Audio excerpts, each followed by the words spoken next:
Today, we're going to talk about a new technology in total knee replacement. As you know, total knee replacement is already well-established surgery. It's a very, very successful surgery. Most of the people, in fact, accept that it is one of the most successful surgery in the entire medical field. Lakhs and lakhs of knee replacements are done in the world per year, every year. And in India alone, we do more than 1 lakh knee replacements per year, and the numbers are growing rapidly. And we do know that they do last 20 years up to 25 years also, good well done knee replacements. But in India especially, some of the particular problems that we're facing is we're getting younger and younger patients. In West, the average age of the patient is about 65, but in India, the average age of the patient is 55.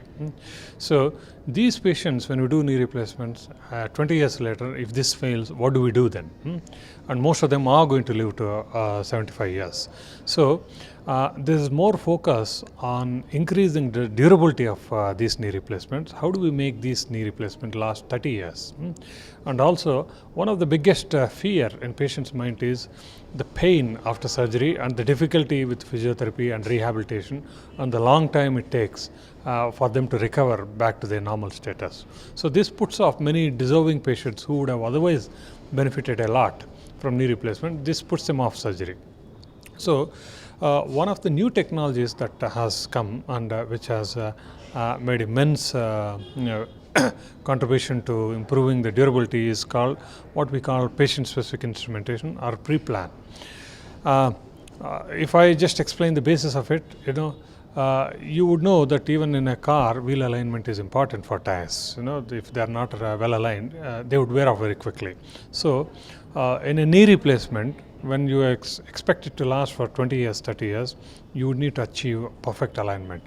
If the alignment is not correct, obviously the wear rate is much higher and the failure rate is higher. We know that from various studies and from the literature. So in general, in a traditional knee replacement, what we do is we use some element of judgment and our experience and some of these mechanical instruments which are not really perfect. And we assume some generalities to arrive at some alignment. We assume that these patients have particular amount of anatomical valgus, so we would we would take that as a standard and we would do that. We would use various instruments, and we usually achieve not absolutely perfect alignment, but within acceptable limits. But there are also a lot of outliers where the alignment is a little bit away from the mechanical alignment, and so they wear off quickly. So in this new technology, what is called pre-plan, what we do is we actually take a scan of the patient before the surgery, and this scan then using the software, we do a virtual surgery on this scan. On the computer, the experts, engineers plan, we tell where to cut, how to do the surgery, and they plan all these cuts on these images and show us. So we have a chance to really achieve absolutely perfect alignment because the computer gives us completely the exact alignment, and we have a chance to plan different steps of our surgery and see how they actually come out as final, and we take the best cuts and best fit and we finalize the plan. Once we finalize the plan and freeze the plan, these engineers, using these 3D models of the patient's scan, they actually manufacture instruments which will fit like a lock and key exactly to this patient. They will not fit any other patient, and they will only allow you to cut in one way so that you only you attain a perfect mechanical alignment. So they won't give you a chance to make an error and cut in a different way. They won't give you a chance to use your judgment and change the cuts as well. So this way, the preset cut, the pre-planned cut, you will make it exactly same cut, so you would tend to achieve the perfectly normal mechanical alignment. So using this, we would also get much better sense of the exact size of the instrument, exact orientation of the instrument. So the knee balancing, the pressure and the soft tissues, everything is much better. We also avoid a lot of steps because a lot of steps are already done on the computer before and already decided, and we don't need to enter the medullary canal and other things. So because of this, we avoid a lot of surgical steps, which will obviously reduce the trauma to the patient, trauma to the soft tissues around, will reduce the bleeding, and will also likely lessen some of the complications like fat embolism. So for patient, it is less painful, less blood loss, less risk of complication, and quicker surgery, because we can do it, we can cut short a lot of steps, and also it can be done through smaller incisions. And in special patients like very obese and patients who have pre-existing healed fractures, all those, this will be much more beneficial. So patient is benefited in many ways, and because we attain a perfect alignment, these knees are expected to last more than 30 years or so. So for younger patients, especially for like these 55-year-old patients, hopefully this will extend the durability of the knee replacement, and so hopefully they may not need another knee replacement in their lifetime again. And as an immediate benefit in the immediate post-operative period also, because we have to make less steps and less cuts, the recovery is less painful, the recovery is quicker, and the bending and the ability to walk independently are also much quicker. The bending is much more. There are various factors. It may be more of a perception as well, because in the olden days we never used to bother much about knee problems. We used to think that these and there's not much treatment for this, and so these people used to just quietly retire and nobody used to bother. It was not really considered as a disease as such, so it was not really aggressively treated. That is one.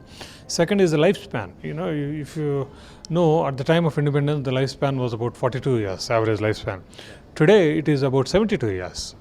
So the lifespan has increased dramatically. So the people are living much longer, so they are beginning to get all these problems.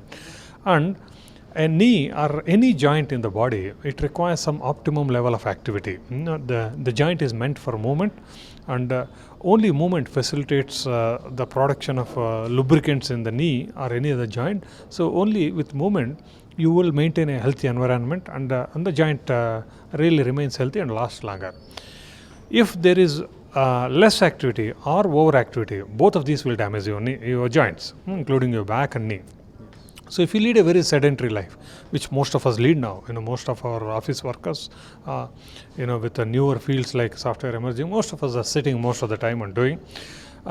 So if you lead a more sedentary life, then our cartilage is not really going to be healthy. The lubricants are not produced. So the cartilage is weaker, it will wear off quickly as well.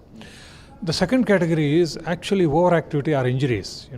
So like sports people tend to get much more arthritis, because they are most of them do end up with some sort of an injury to the knee, and this will over many years gradually lead to severe arthritis.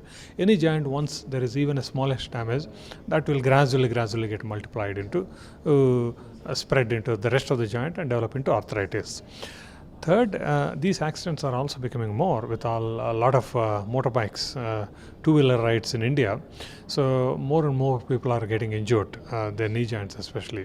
So another factor is increasing obesity. People are becoming more and more obese. So it's not rocket science. It's common sense that you put much more pressure on the knee or your spine, and obviously they can only take that much and they start wearing off. So all these things do contribute to increased perception of these arthritic problems in India. In fact, there was some national health survey in a few years ago, which showed that even in young people means less than 30 years, the commonest problem that was arthritis, actually 3%, and then followed by diabetes and cardiovascular disease.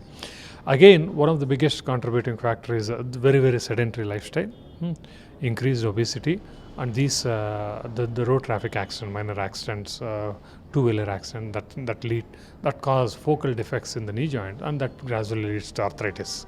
I think now we are really good. We are in terms of technology, especially in the treatments of these advanced diseases, we are almost on par with the world.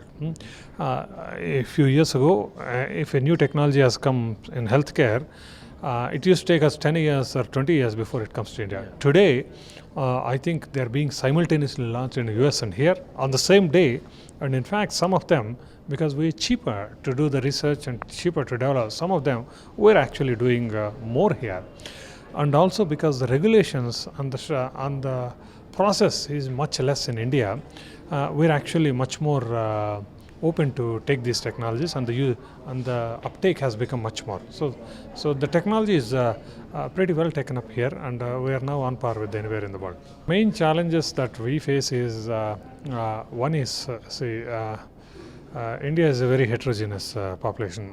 There are people who really understand, very educated, who really understand the disease well, really understand treatment and can afford, where we can cater to them. At the same time, there are many people who either lack of awareness, lack of education, or lack of resources are unable to get these done.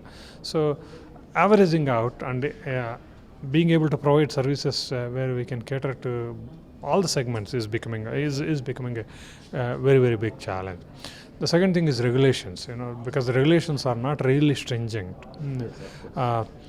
Anybody can do anything in India. So lots of substandard treatments or misleading advertisements also really affect. And being an open market, we are having to tread a very guarded line, while at one side we do want this knowledge to reach the people. We do want people to get benefit, to utilize this and get benefit. At the same time, we shouldn't really be marketing. We shouldn't really be advertising like we're selling goods. So, but there are people advertising. There are many campaigns going on. So we have to tread a very, very cautious line. That's again another challenge we face, because the government doesn't control much. We have to take things into our hands. Knee pain is a very, very common problem. Not all of them require. Only very, very few of them will require surgeries. Okay, so but I would tell them that do consult a physician, do take treatment early on, because you can may take a lot of measures which can at least slow down the progress of the disease, and may make your knee last much longer. So if you take treatment initially, if you take precautions, if you control your body weight, or if you take some of these medications, you may be able to prolong the life of your own natural knee. That's what you should be looking at. But if you are one of those unfortunate ones who already have a severe knee arthritis, where walking has become difficult, day-to-day life activities of daily living is becoming more and more difficult, either in personal life or professional life, or even with good amount of conservative treatment you are not getting benefit at all, there is still a ray of hope. If you reach that stage, knee replacement is a really good option. Of course, it is not to be taken lightly. It's a major surgery. There are some significant complications, although very less. But if you do require it, it is a really good surgery which will last very long, which has a very, very high success rate, and which for most people can give a lifetime relief.